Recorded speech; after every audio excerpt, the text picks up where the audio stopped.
pembelajaran tamat. Anak-anak Ustazah yang soleh dan soleha, bagaimana kabarnya hari ini? Semoga semuanya sehat walafiat dan tetap semangat untuk belajar hari ini. Hari ini kita akan belajar tentang sistem pernapasan pada hewan. Anak-anak Ustazah, semua makhluk hidup pasti bernapas, termasuk hewan. Mereka bernapas dengan mengambil oksigen dan mengeluarkan karbon dioksida. Hewan memiliki sistem pernapasan yang berbeda-beda. Sistem pernapasan hewan disesuaikan dengan tempat hidupnya. Sistem pernapasan meliputi organ-organ pernapasan dan cara kerja organ-organ pernapasan tersebut. Berikut adalah beberapa jenis hewan dan sistem pernapasan.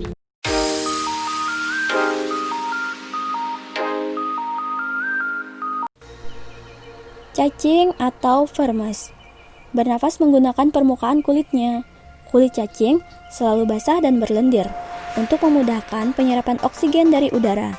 Oleh karena itu, cacing menyukai tempat lembab untuk menjaga supaya kulit tubuhnya selalu basah dan berlendir. Proses pernafasan cacing.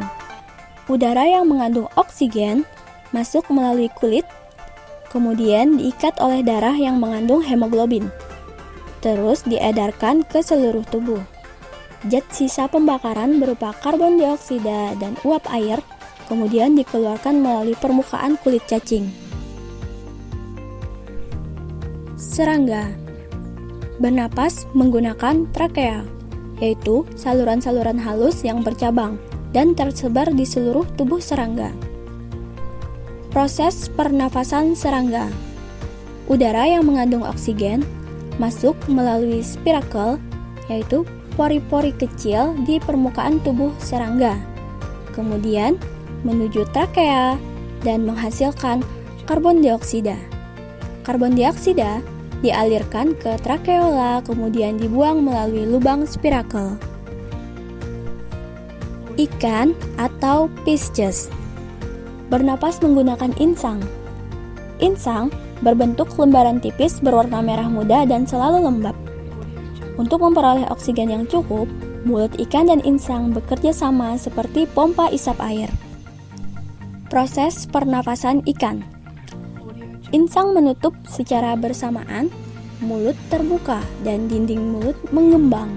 Kemudian, saat itulah air terisap masuk.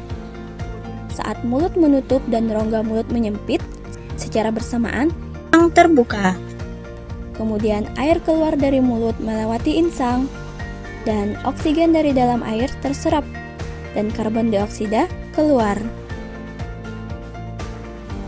Katak atau amfibi. Katak saat di air dalam fase berudu bernapas menggunakan insang.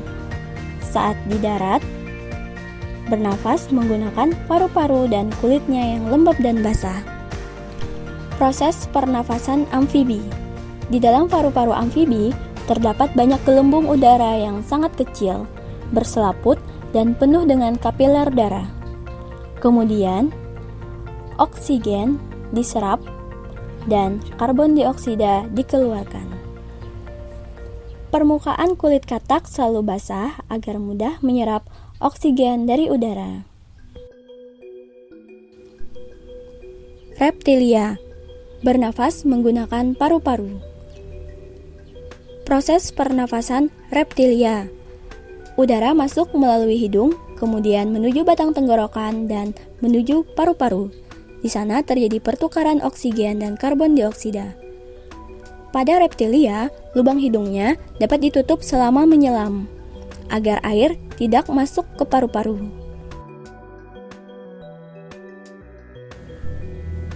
Burung bernafas menggunakan paru-paru.